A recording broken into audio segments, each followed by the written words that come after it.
Olá, seja bem-vindo. É um prazer receber você para mais uma aula da nossa mentoria do grupo T1, a minha primeira mentoria para profissionais da estética.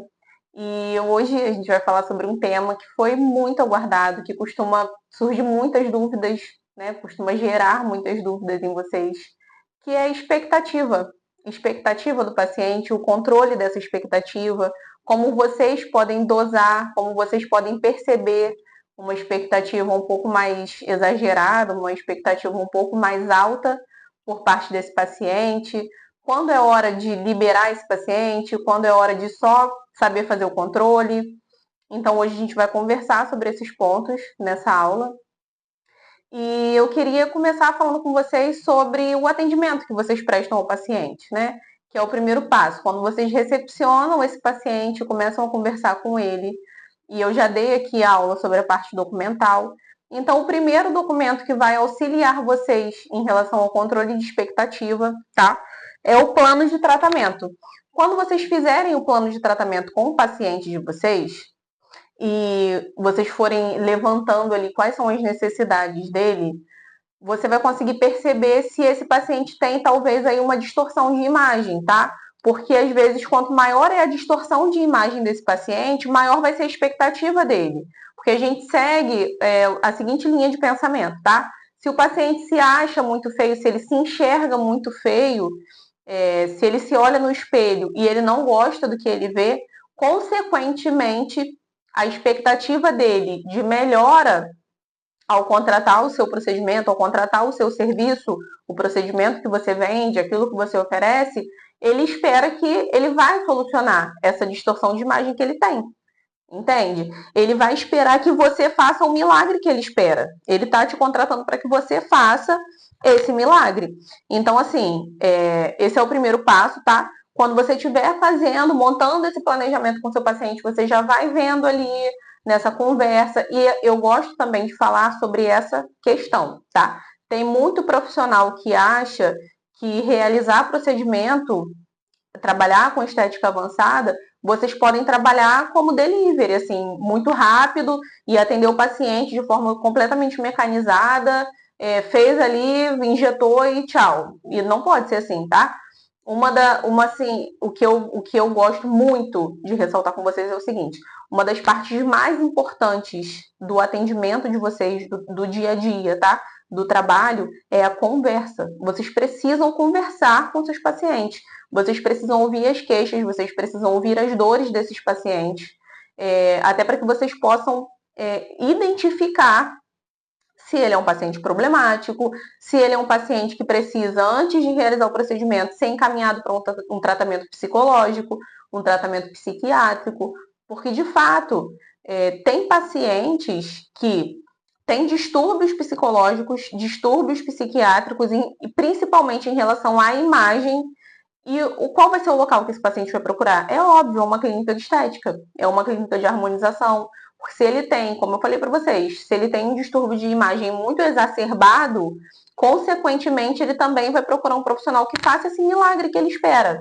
Que deixe ela uma pessoa bonita, que ela consiga se olhar no espelho e gostar do que vê. Só que a gente sabe que procedimento estético não é milagre, é o que a gente vem falando aqui. Procedimento estético não é filtro, a harmonização não é filtro do Instagram, a harmonização facial é construção. E nem sempre esse paciente vai ter a paciência ou um psicológico bem estruturado para fazer os diversos procedimentos, para aguentar o tempo, para lidar com as intercorrências que podem acontecer.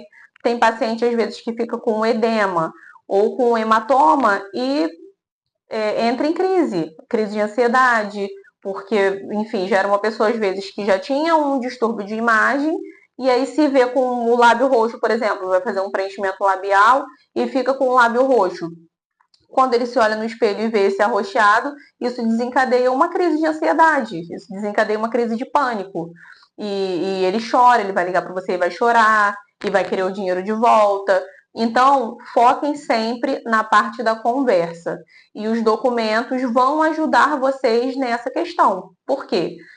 Os documentos vão ser auxiliares, tá? Você vai ter ali em mãos um, por exemplo, a anamnese, né? Vai ser uma ficha de uma investigação clínica e uma investigação sobre expectativa. O plano de tratamento, quando você for listando ali todos os procedimentos que você indica para esse paciente e ele começar a falar para você que ele não quer, ou que ele não tem condições financeiras de arcar com tudo aquilo que você indica para ele, isso já é um indicativo que esse paciente possivelmente pode te dar problemas, entendeu? Então você já vai conseguir dosar essa expectativa e já vai conseguir identificar se ele é um paciente que tem condições de levar o tratamento todo ou se ele vai fazer um procedimento isolado. E aí, se ele demonstrar para você que ele só quer contratar um procedimento isolado, é importante que você ressalte com ele que um procedimento isolado possivelmente não vai dar o resultado que ele espera, porque aí você consegue fazer o controle dessa expectativa, entendeu? A importância de controlar. Agora, se você vê que é um paciente, às vezes, que na primeira consulta já levanta a voz com você, já fala que não vai aceitar as suas recomendações, e às vezes ele já fala com você de um modo um pouco mais grosseiro, já é um paciente que eu recomendo que vocês abram mão, que vocês liberem, que vocês falam então que o melhor é que ele procure um outro profissional que possa talvez atender a expectativa dele, mas que nesse momento, para o que ele deseja, você não consegue atender.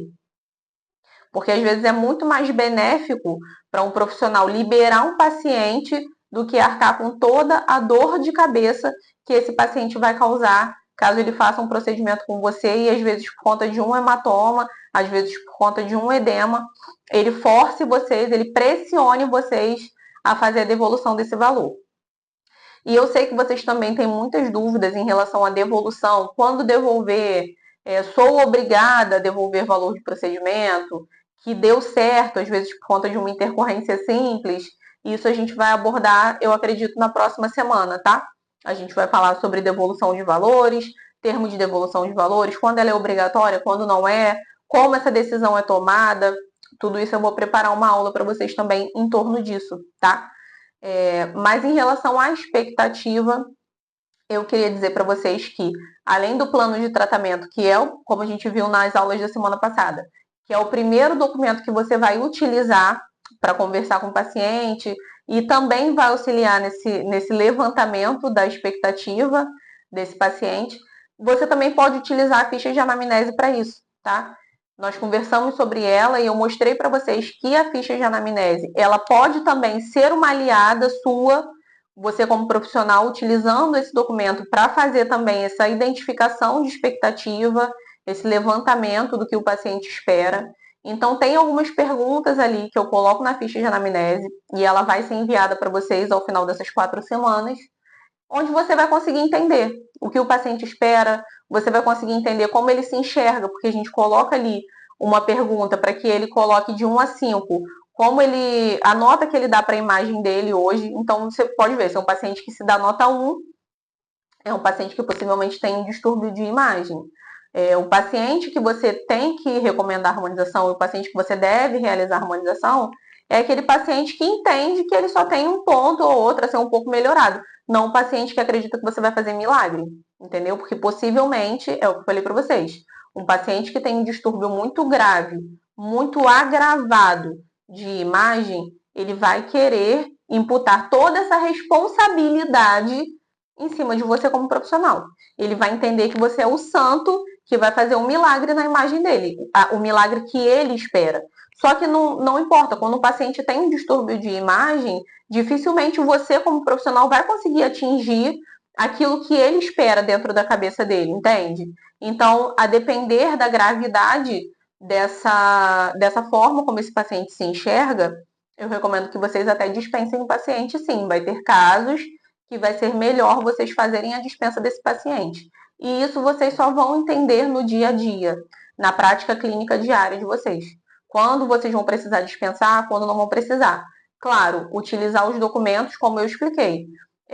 Vai ser uma parte que os documentos vão ser grandes aliados, no sentido de tornar mais fácil essa identificação. Porque às vezes, quando você bate mais na tecla com o paciente, de que pode ser que aquele procedimento isolado não dê resultado, que é necessário fazer os procedimentos em conjunto, pode ser que esse paciente já se mostre para vocês na primeira consulta. Já mostre uma conduta mais agressiva, já levante a voz com vocês. Então, essa identificação, o quanto antes ela acontecer, e melhor ainda se ela acontecer antes de vocês realizarem o procedimento, porque aí vocês conseguem dispensar, sem ter a dor de cabeça do pós. Porque geralmente é no pós que eles se mostram e que eles começam a pedir devolução de valor e começam a ameaçar, enfim. Então, o ideal é que vocês conversem bastante, levantem sobre essa expectativa com as perguntas. Exemplo, na anamnese também tem perguntas dizendo se esse paciente ele tem a vontade de se parecer com algum famoso. Então, se ele mostrar, se ele preencher lá dizendo que ele quer se parecer com algum famoso, você já sabe que a expectativa dele também está bem elevada, porque não tem como um paciente procurar uma harmonização facial para se parecer com alguém. Ele precisa reconhecer que ele tem as características próprias dele, individuais, e que a harmonização só vai melhorar isso, entendeu? Outra coisa também, tem uma pergunta lá na ficha de anamnese questionando esse paciente se ele já fez a harmonização antes. E se ele já fez, por que ele não continuou com o profissional onde ele já tinha feito. Então, dessa forma, você também consegue detectar um paciente problemático, porque ele pode preencher na resposta dessa pergunta dizendo que ele já fez procedimento com 10, 15 profissionais diferentes e nenhum ficou bom. Então, o que te leva a acreditar que se ele fez com vários profissionais e não gostou, com você ele vai gostar, entendeu? Então, a nossa aula de hoje é essa. Eu espero que vocês tenham gostado, espero que tenha sido bem prática para vocês entenderem sobre expectativa, sobre controle de expectativa.